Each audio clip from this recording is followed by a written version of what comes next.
Praise the Lord. प्रभु को महिमा हो। वचन में लिखा है यीशु मसीह ने रोटी ली और धन्यवाद करके उसे तोड़ी और कहते हुए ये कहा कि यह मेरी देह है, दिस इज माई बॉडी। प्रभु कहता है ये मेरी देह है, ये मेरा शरीर है, दिस इज माई बॉडी। प्रभु कहता है हाथों पर जब रोटी लेता है तो चेले लोग साथ में है, तब यीशु मसीह उनको ये दिखा रहे हैं कि एक अलंकारिक शब्द में या उसका एक स्पिरिचुअल मीनिंग उसमें जो छुपा हुआ है कि वह प्रभु यीशु मसीह का वो शरीर को दर्शाता है जो हमारे लिए तोड़ा गया। तो बाइबल हम जब पढ़ते हैं तो हम लोग देख सकते हैं कि परमेश्वर का शरीर, बॉडी ऑफ क्राइस्ट, यीशु मसीह का शरीर कलीसिया है। क्योंकि वचन में अगर देखें तो प्रभु यीशु मसीह का शरीर क्या कौन है, पहला कुरिन्ती 12 अध्याय और उसका 27वां वचन आप इसके साथ जोड़कर पढ़िए। पहला कुरिन्ती 12 अध्याय और उसका 27वां वचन। इस प्रकार तुम सब मिलकर मसीह की देह हो और अलग अलग उसके अंग हो। इस प्रकार तुम सब, क्या लिखा है? इसी प्रकार तुम सब मिलकर मसीह की देह हो और अलग अलग उसके अंग हो। हम सब मिलकर मसीह की देह है। हम परमेश्वर का देह कैसे बनता है?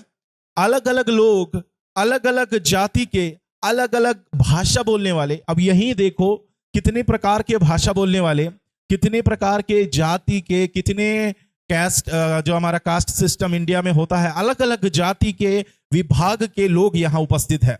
तो बाइबल कहते हैं इसी प्रकार तुम सब मिलकर जो अलग अलग देह के हैं, अलग अलग भाषा के हैं, अलग अलग गोत्र के हैं, हम सब मिलकर मसीह में एक देह बनता है।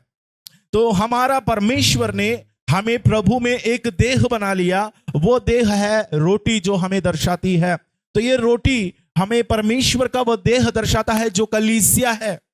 तो उसमें दो मतलब है। एक अक्षरिक रूप में देखा जाए तो यीशु कहता है ये रोटी मेरा देह है, यीशु मसीह का अक्षरिक देह को भी दर्शाता है। लेकिन उसमें छुपा हुआ एक मतलब है, ये रोटी कलीसिया भी है।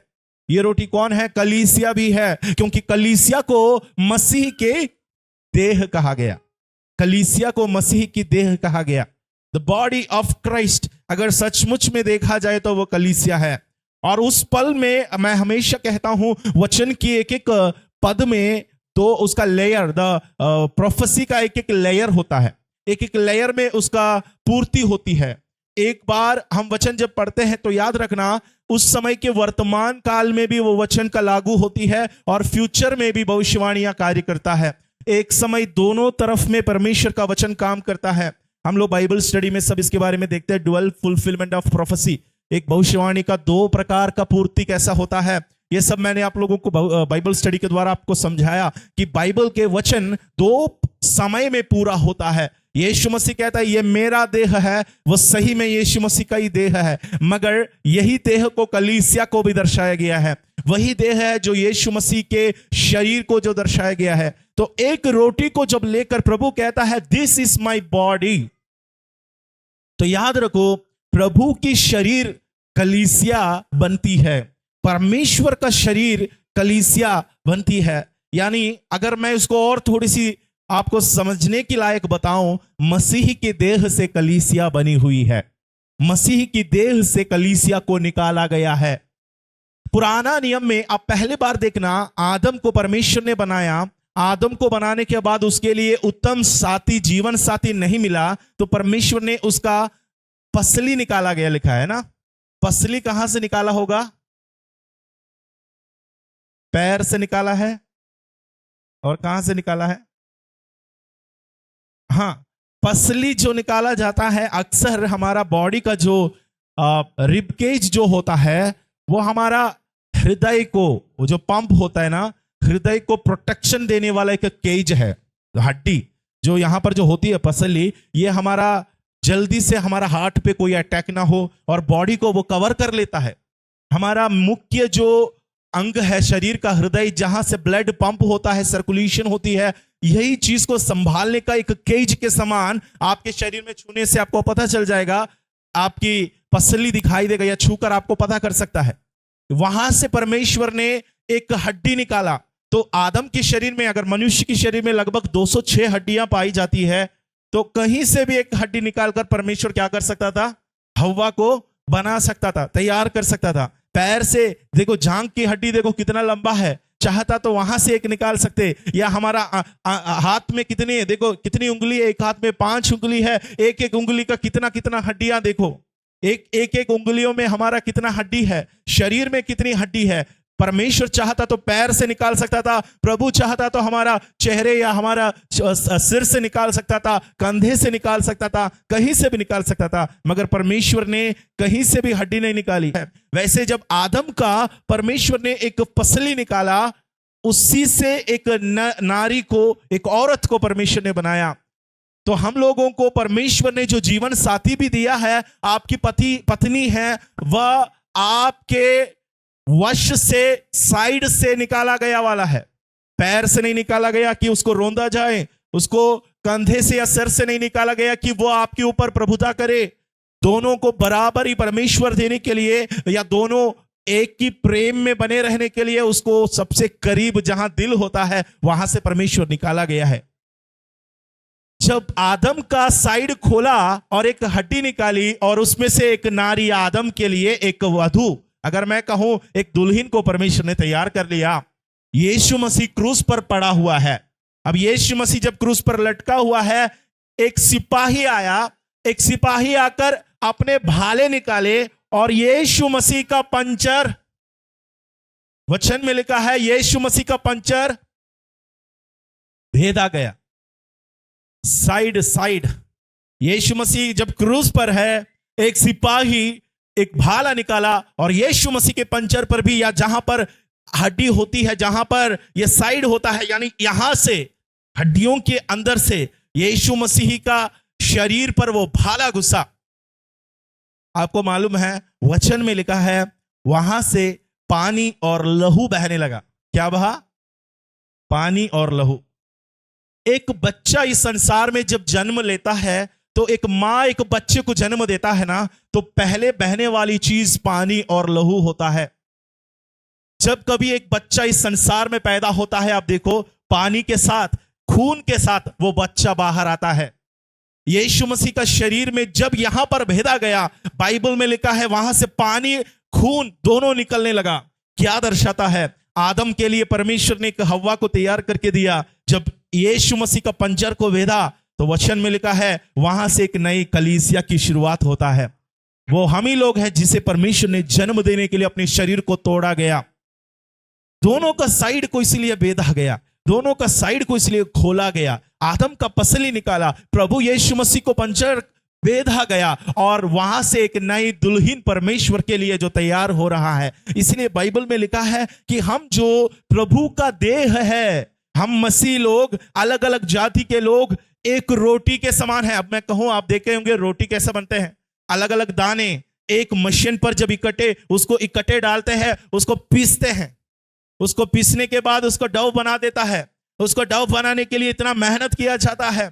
अब उसको डव करने के बाद उसको बेकिंग प्रोसेस में ले जाता है। उसको आटा, गूंदी हुई आटा को निकालकर किसी ओवन में या किसी चीज में जिसमें उसको पकाना है डाल देता है, और पकने के बाद इतना सॉफ्ट, इतना नरम एक रोटी बनकर तैयार हो जाता है। पहले हम प्रकृति में कैसे रूप था? कड़क था। याद है? हम कड़क थे, हम कट्टर थे, हम कठिन थे। लेकिन जब मसीह का मन फिराव के प्रोसेस से होकर हम गुजरा, हमारा जीवन का आकार बदल गए, हमारा रुचि बदल गई। पहले हम लोग कट्टरपंथी थे, पहले हम कठिन हृदय वाले थे, आज हम नरम दिल के हो गए। वचन में लिखा है मैं तुम्हारा पत्थर रूपी हृदय को हटाकर मांस रूपी नरम वाला दिल मैं तुम्हें दूंगा। जैसे गेहूं के दाने इतना कठोर रहता है, कठिन रहता है, उस चीज को इतना नरम रोटी बनाने के लिए मेरा परमेश्वर काम करता है। तो याद रखो, हम लोग जो अलग अलग स्वभाव के हैं, अलग अलग रूप के हैं, अलग अलग भाषा के हैं, अलग अलग पसंद के हैं, हमें परमेश्वर ने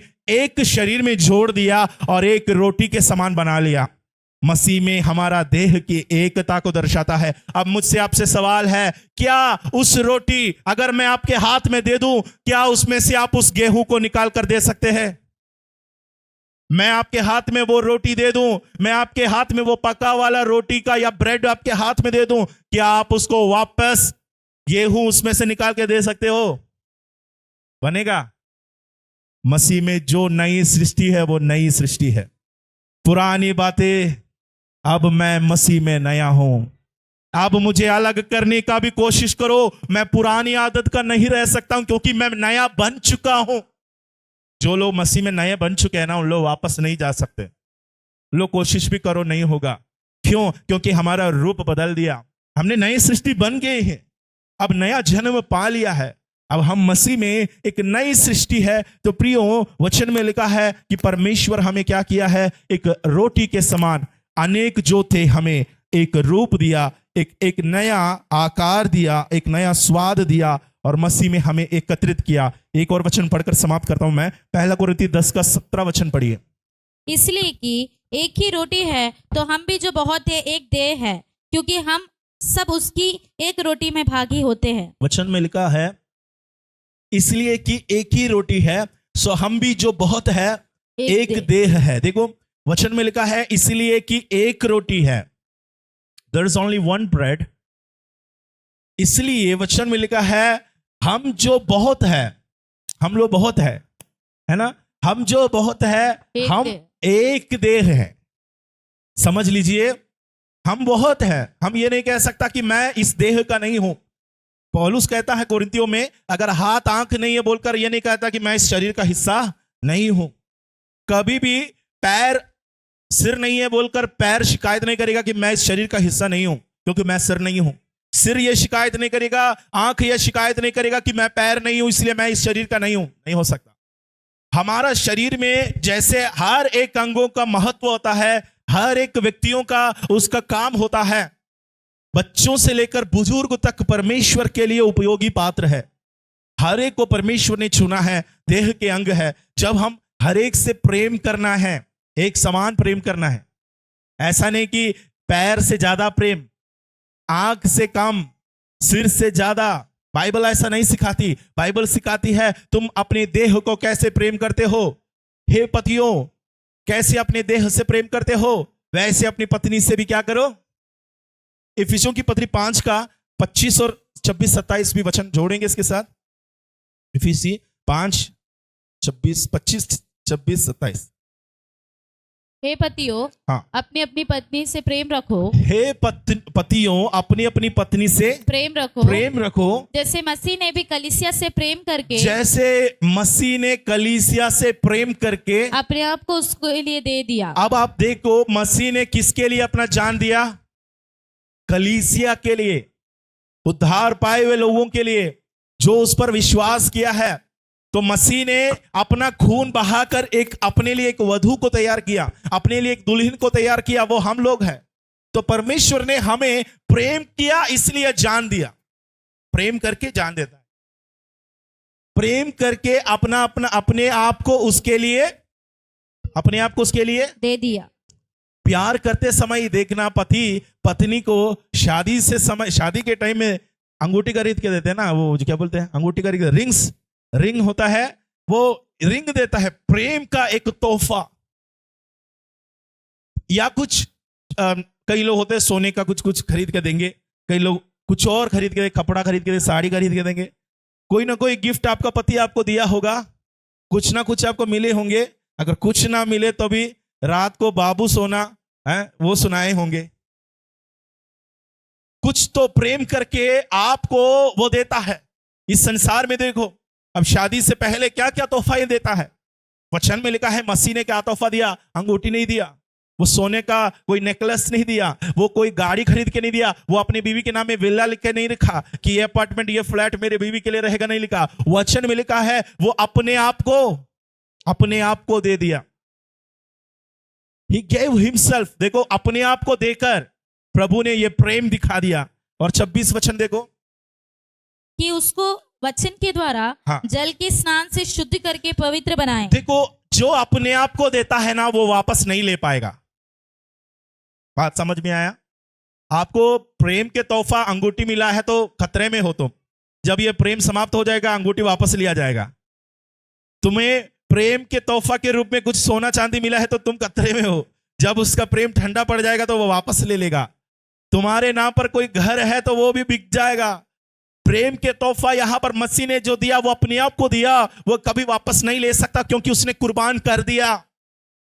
जो कुर्बानी हो गई और उसको वचन के द्वारा क्या किया, जल स्नान से शुद्ध करके पवित्र बनाया। जल शुद्ध करने वाली चीज है, लहू पापों को धोने वाली चीज है। ये दोनों से हमें परमेश्वर ने पवित्र बना दिया। और 27 वचन भी पढ़िए उसका 5:27। और उससे एक ऐसी तेजस्वी कलीसिया बनाकर, और एक ऐसी तेजस्वी, बाइबल में लिखा है एक ग्लोरिफाइड चर्च, तेजस्वी कलीसिया। कलीसिया कैसा होना चाहिए आप बताइए ना, मेरा आवाज कम है इसलिए मैं ज्यादा चिल्ला नहीं पाऊंगा।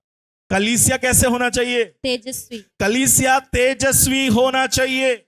तेजस्वी मतलब सुबह सुबह हम एकदम तेजी से अच्छा से पोत पोत कर आना नहीं होता है, या 600 वाट का बल्ब लगाकर यहां पर चमकाना नहीं होता है। तेजस्वी कलीसिया, तेजस्वी कलीसिया अंदर से होता है। तेजस्वी कलीसिया अंदर से निकलता है। जब वे इकट्ठे होता है, परमेश्वर की महिमा जहां प्रकट होती है, वो कलीसिया को प्रभु कहता है ये तेजस्वी कलीसिया है। चाहे वहां एक बल्ब भी ना रहो, मगर प्रभु की उपस्थिति है, वो कलीसिया को प्रभु कहता है ये तेजस्वी कलीसिया है। तो कलीसिया तेजस्वी होना है, तेजस्वी कलीसिया बनाकर अपने पास खड़ी करे। प्रभु का इच्छा यह है, हमको परमेश्वर कहां खड़ा करना चाहते हैं, अपने पास। आदम हव्वा को देखकर कहता है ये तो मेरा हड्डियों का हड्डी है और ये मेरा मांस का। यही यीशु ने भी कहा ये मेरा देह है, ये मेरा देह है। कौन मेरा देह है, वो रोटी नहीं है, यहां बैठे हुए कलीसिया परमेश्वर का देह है। हमें देखकर प्रभु कहता है ये मेरा देह है, ये मेरा बॉडी है, ये मेरा शरीर है, ये मेरा साथ खड़े रहने वाला है, ये मेरा हड्डियों का हड्डी है, मांस का मांस है, लहू और पानी से नया जन्म पाए हुए लोग हैं। तो हमारा उठना बैठना चलना फिरना बोलना करना सब मसीह के दुल्हन के लायक होना चाहिए। समझ लीजिएगा, मसीह के दुल्हन के लायक। मैं कौन हूं, मसीह का दुल्हन हूं, मैं मसीह के लिए वधू हूं, मैं मसीह का इंतजार कर रहा हूं। तो उसका इच्छा के अनुसार एक पत्नी, एक उसका इच्छा के अनुसार साथ ही मुझे होना जरूरी है। मेरी आदत में, मेरे व्यवहार में ऐसा कई कमी है। मसीह ऐसा दुल्हन से शादी करने नहीं आता है जो रात रात को दारू पीते हो। मसीह ऐसा एक बहन से शादी करने नहीं आते हैं जो चुपके से गुड़ाकू तंबाकू खाते हो। मसीह ऐसा एक दुल्हन को ले जाने नहीं आता है जो एक दूसरे का चुगली सुनाते रहते हो। मसीह एक ऐसी बहन को अपने साथ में दुल्हन बनाकर ले जाने नहीं आता है जो झगड़ा करते रहते हो, जो झगड़ालू हो। सुलेमान कहते हैं झगड़ालू स्त्री के साथ रहने से अच्छा है घर के। तो ऐसी स्त्री को परमेश्वर कहां ले जाएगा, जो कलीसिया झगड़ालू है, जो कलीसिया व्यभिचारी है, जो कलीसिया लूटने वाले हैं, जो कलीसिया झूठ बोलने वाले हैं, जो कलीसिया अंधकार में चलने वाले हैं, जो कलीसिया नशे में डूबे हैं, जो कलीसिया बुरे बुरे संगति में, पोर्नोग्राफी में, बुरी बुरी चीजों में डूब चुकी है। उस कलीसिया को मसीह कहां ले जाएगा। कलीसिया तेजस्वी बनाना है, क्योंकि प्रभु के साथ खड़े रहना है। खड़े रहते समय में लोग हमारा कोई कभी नहीं बताना चाहिए, देखो मसीह के दुल्हन कैसा है, देखो नहीं बोलना चाहिए। इसलिए प्रभु हमें साफ करता है, शुद्ध करता है, एक पवित्र बनाकर हमें ले जाने से पहले तैयारी करते हैं।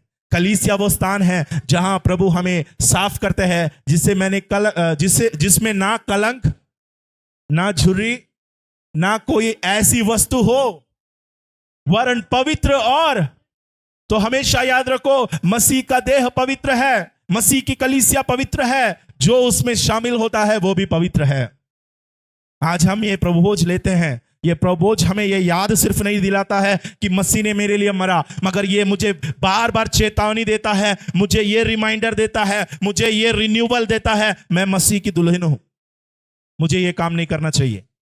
आपने कुछ बुरा काम करके यहां पर बैठे हैं और ये प्रभुभोज में से शामिल होते हैं, याद रखो ये आपको ये याद नहीं दिला रहा है कि मसीह ने कैसे तड़प तड़प कर मरा। ये वो याद दिलाते हैं बहन, आप मसीह के दुल्हन हैं, आपने ये काम क्यों किया। भाई आप प्रभु के दुल्हन होकर ये काम करके इसमें से शामिल कैसे होता है। इसलिए बाइबल में लिखा है कोई भी अनुचित रीति से इसमें से हाथ ना बढ़ाए।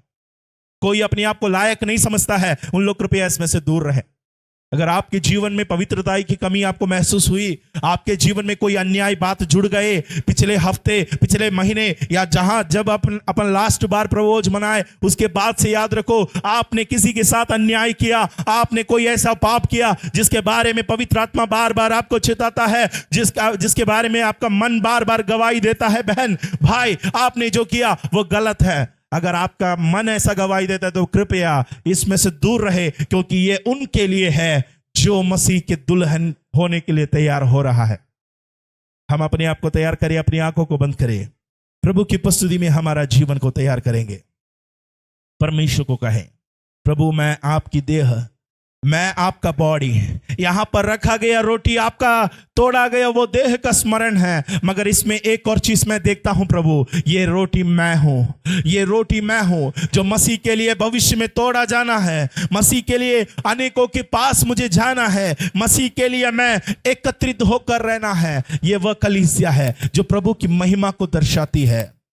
आज इस पल आप प्रभु के उपस्थिति में अपने आप को समर्पण कर सकते हैं। जैसे यहूदियों के विवाह से पहले एक मर्यादा होता है, दुल्हा दुल्हन के साथ मेज पर बैठते हैं। जब वे मेज पर बैठते हैं, दुल्हा अपने हाथ में कटोरा में दाखरस लेता है। वो ऐसा दाखरस लेकर दुल्हन के हाथ में देती है। हर एक शर्त, हर एक वाचा पहले से बताया जाता है विवाह के बारे में, शादी के बाद के जीवन में, शादी में कैसे होना चाहिए, सब कुछ। ये सब कुछ सुनाने के बाद जब वधू के हाथ में, दुल्हन के हाथ में वो कटोरा मिलती है, दुल्हन उसमें से अगर पी ली, दुल्हन उसमें से अगर पा लिया, उसको अगर ग्रहण कर लिया, तो ये पक्की सबूत मिलता था कि वो तैयार है, वो शादी करने के लिए तैयार है। अगर वो कटोरा को उसने रिजेक्ट किया, अगर वो कटोरा को उसने वहीं मेज पर छोड़ दिया, तो वो ये दर्शाता है कि वो अब तक तैयार नहीं है, वो आपकी वाचा में जुड़ने के लिए तैयार नहीं हुई, वो आपकी टर्म्स एंड कंडीशंस को ग्रहण करने के लिए तैयार नहीं, वो आपकी बातों के अनुसार आगे आपकी एक दुल्हन बनने के लिए तैयार नहीं। आज मुझे सुनने वालों, ये दाखरस हम जब लेते हैं, जितने लोग तैयारी के साथ आए हैं, उनसे मैं सवाल करना चाहता हूं कि आप मसीह के देह बनने के लिए तैयार हो गया?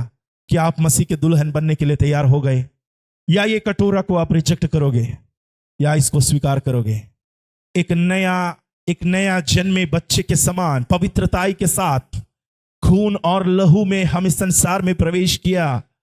हमें परमेश्वर ऐसे अनुग्रह प्रदान किया, हमारा जीवन में परमेश्वर ने हमसे इतना प्रेम करके अपना जीवन दिया। आज उस कलीसिया को प्रभु देखता है, परमेश्वर देखता है, और प्रभु ये सवाल करता है, भाई बहन आपके जीवन में ये पाप क्यों है? आप ये बुरे चाल क्यों चलते हो? आप ये गंदे काम क्यों करते हो? और अपने आप को कहते हो मैं मसीह हूं, अपने आप को बोलते हो मैं कलीसिया के अंग हूं, अपने आप को बोलते हो मैं प्रभु के आगमन की बाट जोता हूं।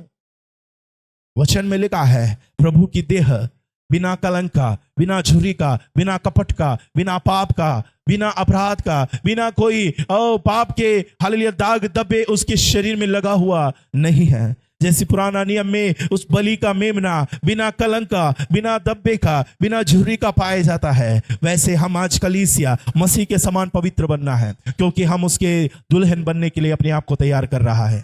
क्या आज मसीह की आवाज आपके कानों तक है? आपको मसीह कह रहा है, बेटा बेटी आज आपके जीवन के हर एक पाप को आप दूर करके प्रभु में वो पवित्रताई में आप आगे बढ़े, परमेश्वर की वो पवित्रताई में आप आगे बढ़े।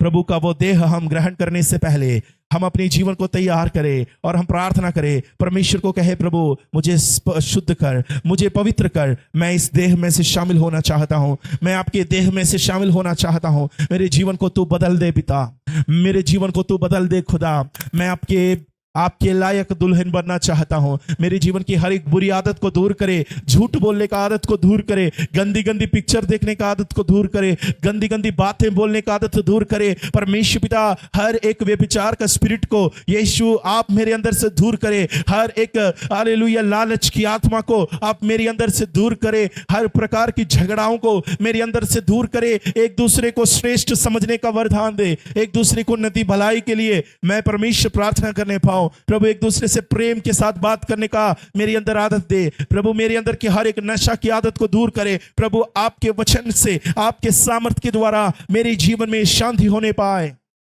कितने लोग अपने जीवन को समर्पण करेंगे, प्रभु को कहेंगे परमेश्वर मैं आपकी मेज के सामने आया हूं।